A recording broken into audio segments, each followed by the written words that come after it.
बच्चों, कैसे हैं आप लोग? आई थिंक आप सभी लोग अच्छे होंगे। और शिकायतों का सिलसिला फिर से वही जारी कि आप लोगों को मैंने एक वर्क दिया था, आप लोगों ने उसे अभी तक कंप्लीट करके मुझे नहीं दिया है। रात को बज रहे हैं 10 और हम शुरुआत करते हैं आपके उसी टॉपिक के ऊपर जिसको हम लोग कहते हैं केमिकल बॉन्डिंग। और हमने sp3 हाइब्रिडाइजेशन के बारे में हमने बात किया था और मैंने आपसे कहा था कि CH4 का हाइब्रिडाइजेशन आप लोग हमको बना के दिखाएंगे। आप लोगों ने मुझे नहीं बना के दिखाया, लेकिन अब हम उसको बना करके आपको दिखा देते हैं। तो सबसे पहले हम लोग बात करते हैं किसके बारे में, CH4 के बारे में। तो हम लोग क्या कर रहे थे कि C यानी कि atomic number 6 1s2 2s2 2p2 last का 2 ऑर्बिटल हम लोग उठाते हैं। तो आपका अवेलेबल क्या है कि C आपका सबसे पहले ग्राउंड स्टेट में क्या हो जाएगा, आपका इधर आपके 2 इलेक्ट्रॉन्स और यहां पर आपके 3 इलेक्ट्रॉन्स। ठीक है, ये अभी तक यहां पर आपके 2 इलेक्ट्रॉन्स है, होने कितने चाहिए, फुलफिल होने के लिए, हाफ फिल होने के लिए यहां पर इसके 3 चाहिए।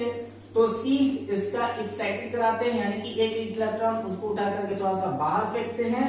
तो अब आपका क्या होगा कि यहां पर S वाले में सिंगल इलेक्ट्रॉन बचेगा और P वाले में आपका कितना हो जाएगा, आपका 1 2 3 हो जाएगा। ठीक है, इसके बाद फिर अब यहां पर हम लोग क्या करते हैं, कार्बन इन हाइब्रिडाइजेशन स्टेट की जब हम लोग बात करते हैं तो ये आपका 4 के 4 आपस में मिक्सअप हो जाएगा और बनेगा क्या, 4 new orbital with same energy and similar set. Now अब यहां पर C को हम सेंट्रलाइज कर देते हैं, यानी कि ये आपका C सेंटर है और इसके 4 पार्टिकल्स जो है वो आपके कुछ इस तरीके से दिखाई दे रहे होंगे। ठीक है, 1 इलेक्ट्रॉन यहां, 1 इलेक्ट्रॉन यहां, 1 इलेक्ट्रॉन यहां और 1 इलेक्ट्रॉन यहां। इसके साथ में अटैच कौन हो रहा है, तो आपका अटैच हो रहा है कौन, आपका हाइड्रोजन। तो ऐसे 1 इलेक्ट्रॉन, ऐसे 1 इलेक्ट्रॉन, ऐसे 1 इलेक्ट्रॉन, ऐसे 1 इलेक्ट्रॉन। इनके बीच का जो एंगल होगा वो 109 डिग्री 28 मिनट होगा। That is your final answer. ठीक, अब इसके बाद यहीं तक आपके सिलेबस में अवेलेबल है, यानी कि आपका sp sp2 and sp3 hybridization आपके सिलेबस में अवेलेबल है। लेकिन आज मैं आपको 3 और हाइब्रिडाइजेशन के बारे में हम आपको बता देते हैं जो कि आपके अगले एग्जामिनेशन के लिए नेसेसरी होंगे। तो सबसे पहले उनका सिर्फ और सिर्फ डेफिनेशन, उनका सेट और उनका एग्जाम्पल मैं आपको लिखकर बता देता हूं। साथ ही साथ मैं आपको कुछ और चीजें बताऊंगा कि आपको कैसे पहचानना होगा कि वहां पर जो हाइब्रिडाइजेशन अवेलेबल है वह किस तरह का हाइब्रिडाइजेशन है। चलिए स्टार्ट करते हैं हम लोग। तो आज हम लोग बात करते हैं आपका sp3d हाइब्रिड ऑर्बिटल की। क्या, sp3d।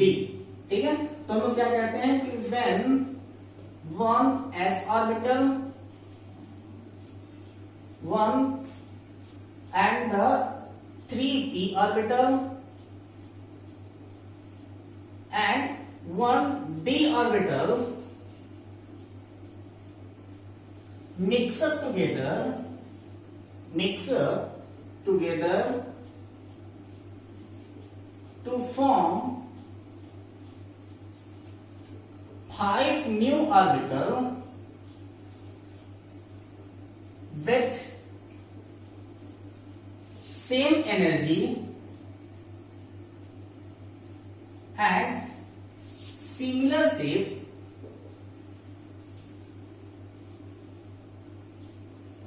is known as sp3d hybrid orbital and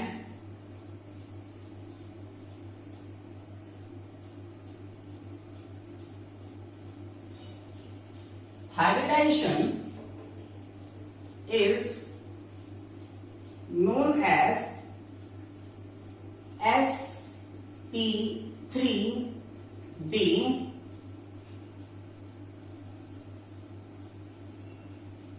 hybridisation.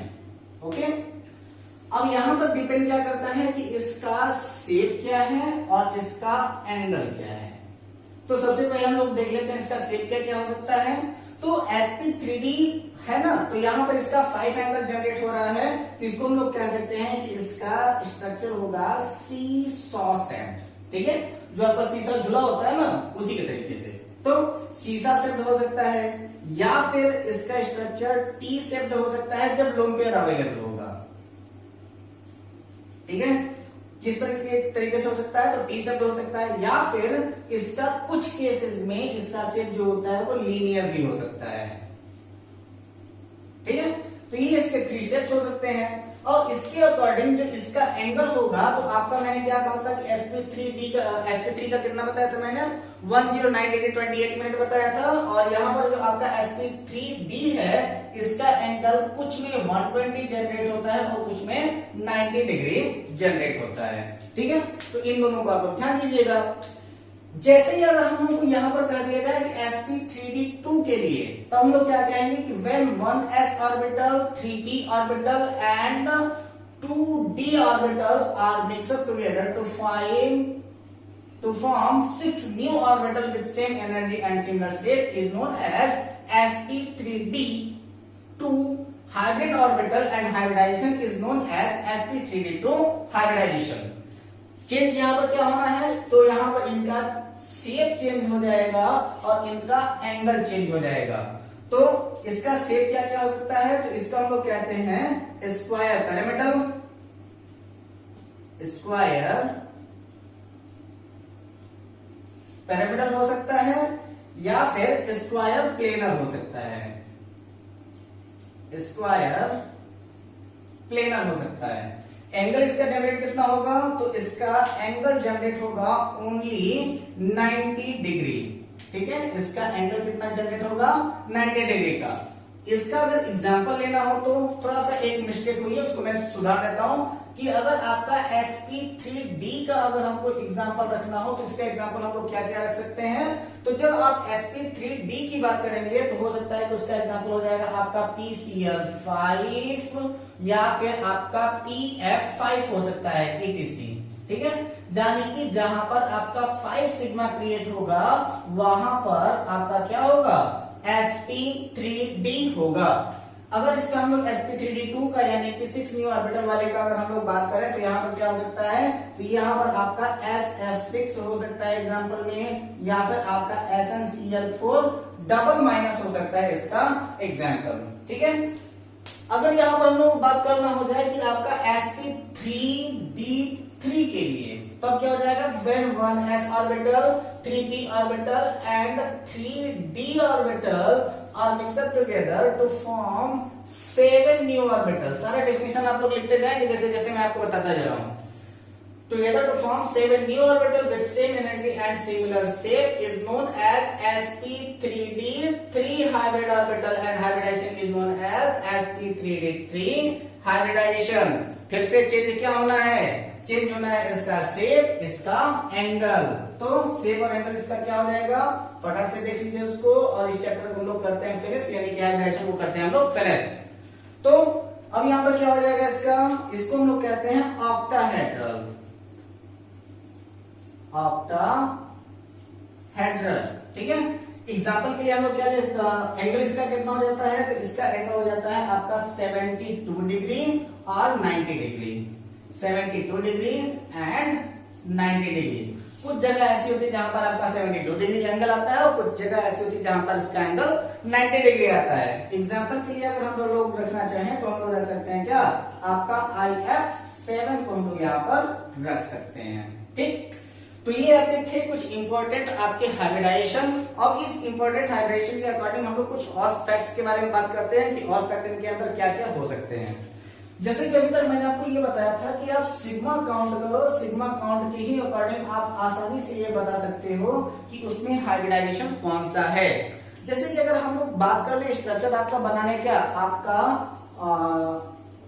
H2SO4 का अगर हम लोग एक स्ट्रक्चर ड्रॉ करें और इसमें अगर हमको बताना हो कि इसमें हाइब्रिडाइजेशन कौन सा हो सकता है, तो सबसे पहले हम लोग करते क्या है कि आपका S डबल बॉन्ड O, इसके साथ में डबल बॉन्ड O, और इसके साथ में क्या हो जाता है सिंगल बॉन्ड O, इसके साथ में सिंगल बॉन्ड O, इसके साथ में फिर सिंगल बॉन्ड H, इसके साथ में भी सिंगल बॉन्ड H।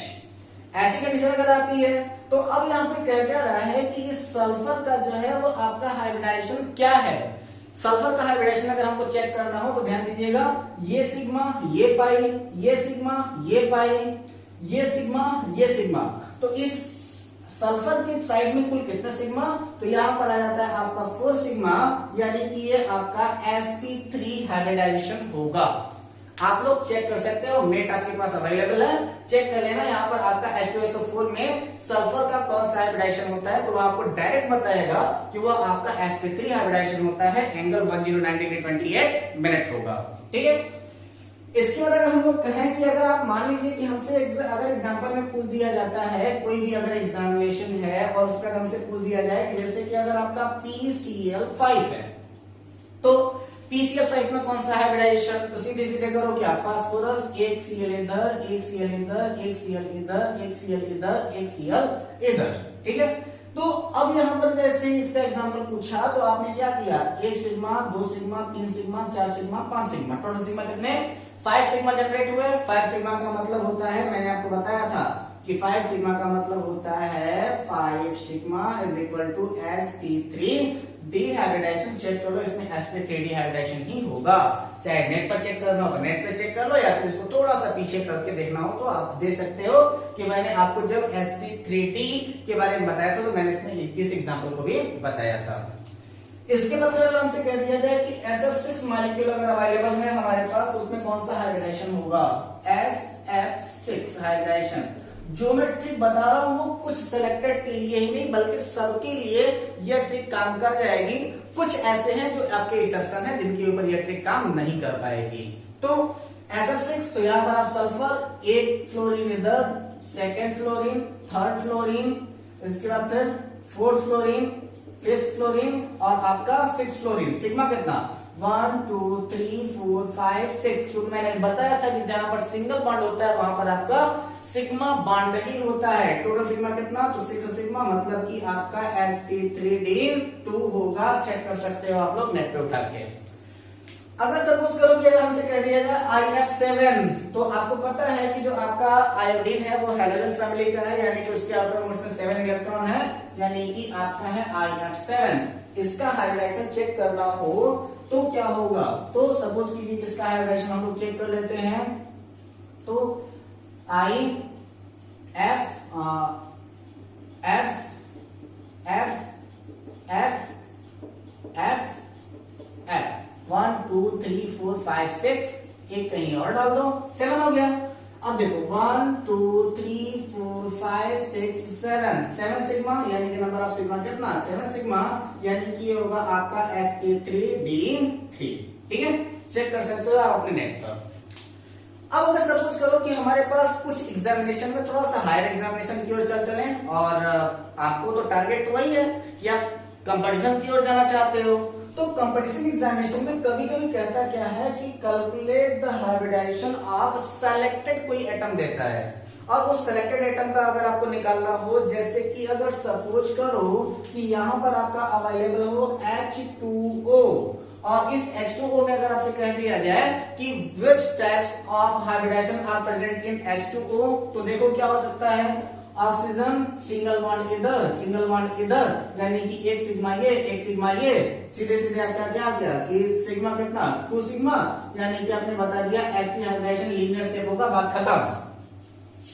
नहीं, यहां थोड़ा सा समझने की बात आ जाती है। क्यों, क्योंकि ऐसा कभी कभी आपको कंफ्यूज करने के लिए दे सकता है कि आप देखोगे कि यहाँ पर 2 सिग्मा अवेलेबल है, सीधे सीधे आपने 2 सिग्मा टिक किया, आप निकल गए आगे। लेकिन यहां पर 2 सिग्मा यानी कि आपका sp हाइब्रिडाइजेशन नहीं, बल्कि आप देखोगे कि जो आपका ऑक्सीजन होता है उसके सराउंड में टोटल नंबर ऑफ इलेक्ट्रॉन जो होते हैं वो 6 होते हैं, जिसमें से 2 से इसने बॉन्ड बना लिया, यानी कि 2 सिग्मा तो आपको क्रिएटेड दिखाई दे रहा है। लेकिन अब आपको दिखाई क्या नहीं दे रहा है, 2 इलेक्ट्रॉन यहां और 2 इलेक्ट्रॉन यहां, यानी कि इसके पास अवेलेबल है लोन पेयर। और जहां पर भी आपको मैंने बताया था कि जहां पर भी आपके लोन पेयर अवेलेबल होते हैं वो सिग्मा इंडिकेट करते हैं, यानी कि वह बॉन्ड इंडिकेट करते हैं।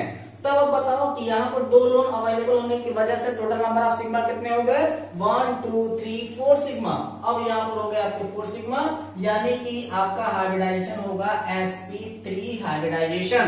ठीक है, अब आप करोगे क्या, नेट पर चेक करोगे और नेट पर आप ये चेक करना कि in H2O which types of hybridization are present, sp3 और sp, तो आपको वहां पर लिख करके आएगा sp3 हाइब्रिडाइजेशन। क्यों, due to presence of their lone pair. और एग्जांपल देखते हैं फटाफट। सपोज करो कि अगर आपके पास में अगर ऐसे दे दिया हो क्या, CH3 single bond CH2 single bond CH double bond CH CH2 2 ज्यादा हो जाएगा CH से, ठीक है, CH सिंगल बॉन्ड CH3, ठीक है। तो अब इसका ओपन स्ट्रक्चर बना देते हैं।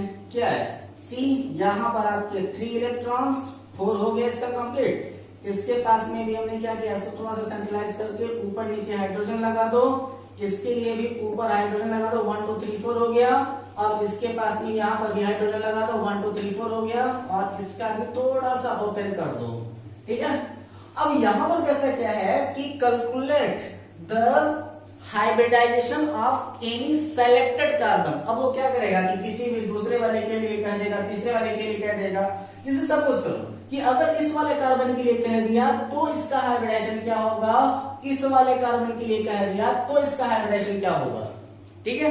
तो अगर आपका क्वेश्चन कहता है क्या कि ये जो आपका फर्स्ट कार्बन है, चाहे किसी भी साइड से आपका फर्स्ट कार्बन, उसका हाइब्रिडाइजेशन क्या होगा, तो इस फर्स्ट कार्बन का हाइब्रिडाइजेशन होगा सिग्मा सिग्मा सिग्मा सिग्मा, यानी कि 4 सिग्मा, यानी कि हाइब्रिडेशन है इसका sp3।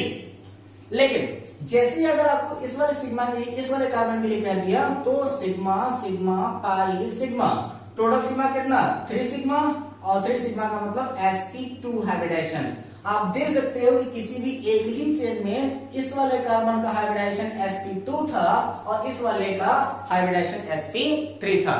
यानी कि किसी भी चेन में अगर आपका कोई भी सेलेक्टेड चेन हो और उसमें किसी भी सेलेक्टेड एटम के लिए अगर आपको हाइब्रिडेशन काउंट करना हो तो उसके लिए आप वहां पर number of sigma and number of pi calculate करेंगे। जितना किसी भी एटम के पास में जितना नंबर ऑफ सिग्मा होगा वही उसका हाइब्रिडाइजेशन होगा। आप उसको चेक कर सकते हैं, चाहे वो आप नेट पर चेक करना चाहें या फिर मेरे ऊपर ट्रस्ट करना चाहें। नेक्स्ट वीडियो से हम लोग आपके केमिकल बॉन्डिंग से रिलेटेड कुछ अदर इंपॉर्टेंट फैक्ट्स के ऊपर हम लोग चर्चा करेंगे और कुछ अदर फैक्ट्स के ऊपर हम लोग बात करेंगे। तब तक बने रहे हमारे वीडियो के साथ। मिलते हैं अपने अगले वीडियो में कुछ इंपॉर्टेंट फैक्ट्स के साथ। आपको यह वीडियो कैसी लगी कमेंट करके जरूर बता देंगे। तब तक मिलते हैं अपने अगले वीडियो में। All the best, take care, जय हिंद।